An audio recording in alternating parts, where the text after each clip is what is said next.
छोटी सी घटना बताऊं गिरीश जी। और वो मेरी जिंदगी का पहला अनुभव था। जी। 18-19 साल का था और शायद कम रहा हो। थोड़ा थोड़ा लोगों को पता चला कि लड़का लिखता है, तो मुझे एक कार्यक्रम में बुलाया, लोकल कार्यक्रम था। अच्छा, चूंकि जब मैं इस उम्र में बच्चा हूं, तो उस उम्र में तो बच्चा था तो घूम रहा था मैं अपने आराम से। मैंने देखा कि एक सज्जन थैले में कुछ लेकर आए और उन्होंने कमेटी का जो मेन व्यक्ति था उसको दिया। उसने निकाला तो उसने एक शॉल थी, नारियल था, माला थी और उसने जेब से पैसे निकाल के दिए और ये कहा कि मेरा सम्मान करवा दीजिएगा। अरे बाप रे, ये घटना मेरे लिए चौंकाने वाली थी। क्योंकि दादा ये किस सन की बात है? मैं बता ना 17-18 साल का रहा हूँ। ये तो शुरू से ही चला आ रहा है जी। तो मुझे लगा कि अरे सम्मान ऐसा होता है, खरीदा जाता है। खैर अच्छा, वहां तक भी ठीक है जी। अब मजेदार बात तब हुई कि जब उस शख्स का नाम लिया गया। जी। भाई कमेटी वाले भी ठीक थे, उनको पैसा मिल रहा है कि हम फला फला का सम्मान करना चाहते हैं, ये बहुत बड़े समाज सेवी है, ये है वो है। तो साहब सामने से बोलते, अरे नहीं साहब मैं तो बहुत मामूली सा आदमी हूँ, प्लीज मेरा सम्मान कर। मैंने कहा अच्छा ये भी जरूरी है, ये अभी नहीं जरूरी है। अच्छा हम तो बच्चे थे तो बच्चों की तरह देख रहे हैं यार ये क्या सर्कस हो रहा है। खैर वो सब आए, उन्होंने उनके गुणगान किए, थोड़ा बहुत वो पैसे के जितना दिया था उस वेट के हिसाब से उन्होंने वेट दिया। हाँ।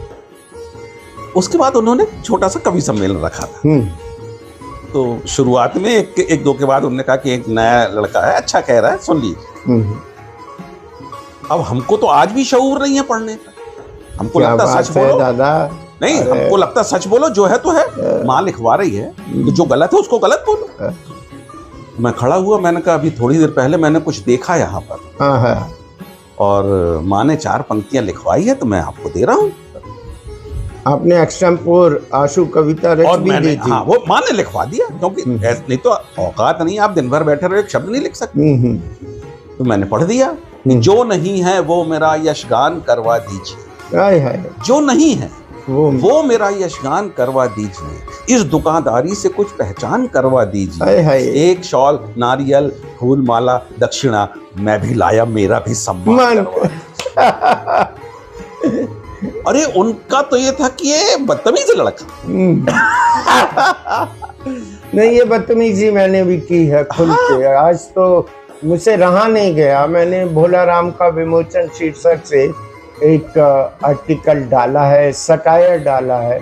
अगर ज़हीनों को समझ में आए तो ठीक है, नहीं आए तो मेरी रोटी का निवाला नहीं छीन। नहीं उन्हें समझ में नहीं आएगा। हाँ, वो बोलेंगे पागल है। हाँ, कुछ भी बोलता रहता है। लेकिन वो कुछ भी नहीं बोल रहा। वो आपके अंदर जो गंदगी बैठी है ना, वो उसको आकार दे रहा है, तो आपको बुरा लग रहा है। हाँ। क्योंकि आप अपनी नजर में भगवान हो। तो पूरा बिजनेस बना लिया है। पद्मश्री का हमने सुना कि पद्मश्री का 68,000 कुछ रुपए, मैंने जो मेरे को ऑफर आया था, मेरी 2 किताबों में से किताब मांगी और ऑफर आया कि 68,000 रुपए आप दे दो तो आपका 2nd राउंड तक को हम क्लियर कर देंगे। वाह। तो मैं इसको जानना चाहता था कि ये धंधा क्या है। तो वो राहत इंदौरी ने कहा है ना कि धंधा बड़े आराम का है। हाँ? नहीं ठीक है,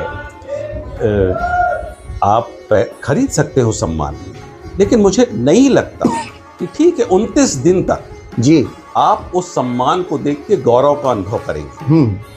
या मुझे देखो ये सम्मान मिला है, लेकिन 30वें दिन आपका जमीर जरूर जागे। बिल्कुल बिल्कुल, वो थूकेगा आपको।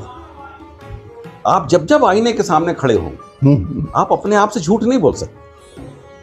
जब खड़े, और आईना तो वो शय है कि जो आप तुर्रम खा रहे हो, आप भगवान रहे हो, वो दिखाएगा वही जो आप है, जो आप है वही दिखाएगा।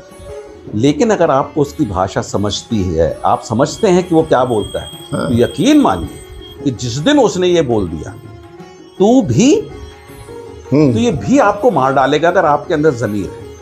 मेरी 4 पंक्तियां कि पल खुशी के किसी मजलूम से छीने निकले, पल खुशी के किसी मजलूम से छीने निकले, तुम पे विश्वास के पर्दे बड़े झीने जीने निकले। निकले। और जो भी करता हूं मैं तो सोच के करता हूं यही। आईना ये ना कहे तुम भी कमीने निकले। क्या बात है, क्या बात है। तो मुझे आईने को जवाब देना है, और हर शख्स को चाहिए कि वो किसी से ना डरे, किसी इंसान से ना डरे, किसी तुर्रम खां से ना डरे, किसी ईश्वर से ना डरे। वो सिर्फ आईने को अपना ईश्वर बना ले और सिर्फ उससे डरे, या फिर खुद आईना हो जाए। हाँ। तो बस उसे लगे कि नहीं यार, इसके अंदर जो दिख रहा है जी, बस मुझे इसका मान रखना है जी। लेकिन आजकल तो ये है साहब कि दिन जब शाम को रात को आदमी आईने के सामने खड़ा होता है और उसने दिन भर में कोई झूठ नहीं बोला या किसी को चीट नहीं किया तो गिल्ट होती है उसे। यार आज तो अपना हमारा बिजनेस नहीं हुआ हमारा, क्योंकि ये बिजनेस हो गया। जबकि होना क्या चाहिए कि आप जब आईने के सामने खड़े हो और आप पूरे दिन भर को बहुत खंगालें बेरहमी के साथ और कोई भी झूठ, कोई भी छल ना मिले, तो आपको ये तो हो कि कम से कम हमने 12 घंटे ऐसे तो निकाले कि जिसे हम 100 साल के होने के बाद कैलकुलेटर से जब करें तो वो 12 घंटे निकले कि हम जिए। क्या बात। हमने ईश्वर को लौटाया। जय हो, जय हो। बहुत बढ़िया, ये तो अद्भुत बात कही दादा। आईने को तो सिर्फ आईना ही परख सकता है, और आईना बनने के लिए बड़ी मशक्कत करनी होती है। आईने में आईने को परखने की अनंत संभावना है। इस पे एक मैंने कभी शेर कहा था, क्या बात? गुस्साखी कर रहा हूँ। क्या बात? और साइंस भी कहता है कि एक आईना दूसरे के सामने, दर्पण को दर्पण के सामने रख दो तो क्या होता है। इस शेर में देखिए कि आईना रूबरू आईने के हो जाए जरा, बात दोनों की चली जाए बहुत गहरे। अनंत दोनों आईनों में इन्फिनिटी होती है, साइंस कहता है। इस ख्याल को मैंने दोस्ती में बांधा था जी, कि दोस्ती कैसी होना चाहिए। स्वागत है। या कोई भी रिश्ता जी, ये बात ईश्वर से भी अगर आप दोस्ती करते हो, ईश्वर से डरो मत। नवदा भक्ति है ना। हाँ, वो बाप है यार आप जी, वो आपके बाप का बाप है। उससे प्यार करो, उसकी गोद में बैठो, उसकी बाल नोचो मासूमियत से। वो आपको प्यार चाहता है, आपसे डर नहीं चाहता। तो वही कि शक, गलत फहमी, अना को दूर रखें यार से। अब वो यार कोई भी हो सकता है। शक, गलत फहमी, अना को दूर रखें यार से। हर लम्हे के साथ क्यों चैनो सुकून छिनता रहे। क्या बात है। और दोस्ती में शख्सियत दो ना हो, दो हो आईने। जो भी आए बीच में बस अक्स ही गिनता रहे। क्या बात है, वाह वाह दादा। अक्स बने, आप गिनते रहो। अब देखिए, आपके बीच में कोई आया और वो पागल हो जाए। यहाँ देखे तो वही दिख रहा है, यहाँ देखे तो वही दिख रहा है, और अनंत दिख रहा है, अनंत दिख रहा है। गिनने में उसकी जिंदगी खत्म हो जाए।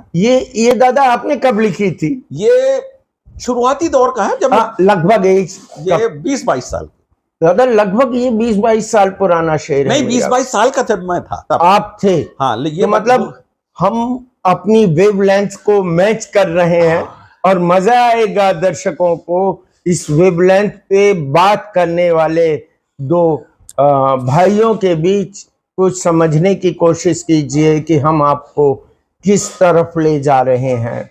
हम चाह रहे हैं कि हम आईने की तरह एक दूसरे के आमने सामने हो जाएं और मुखर हो जाएं, प्रखर हो जाएं।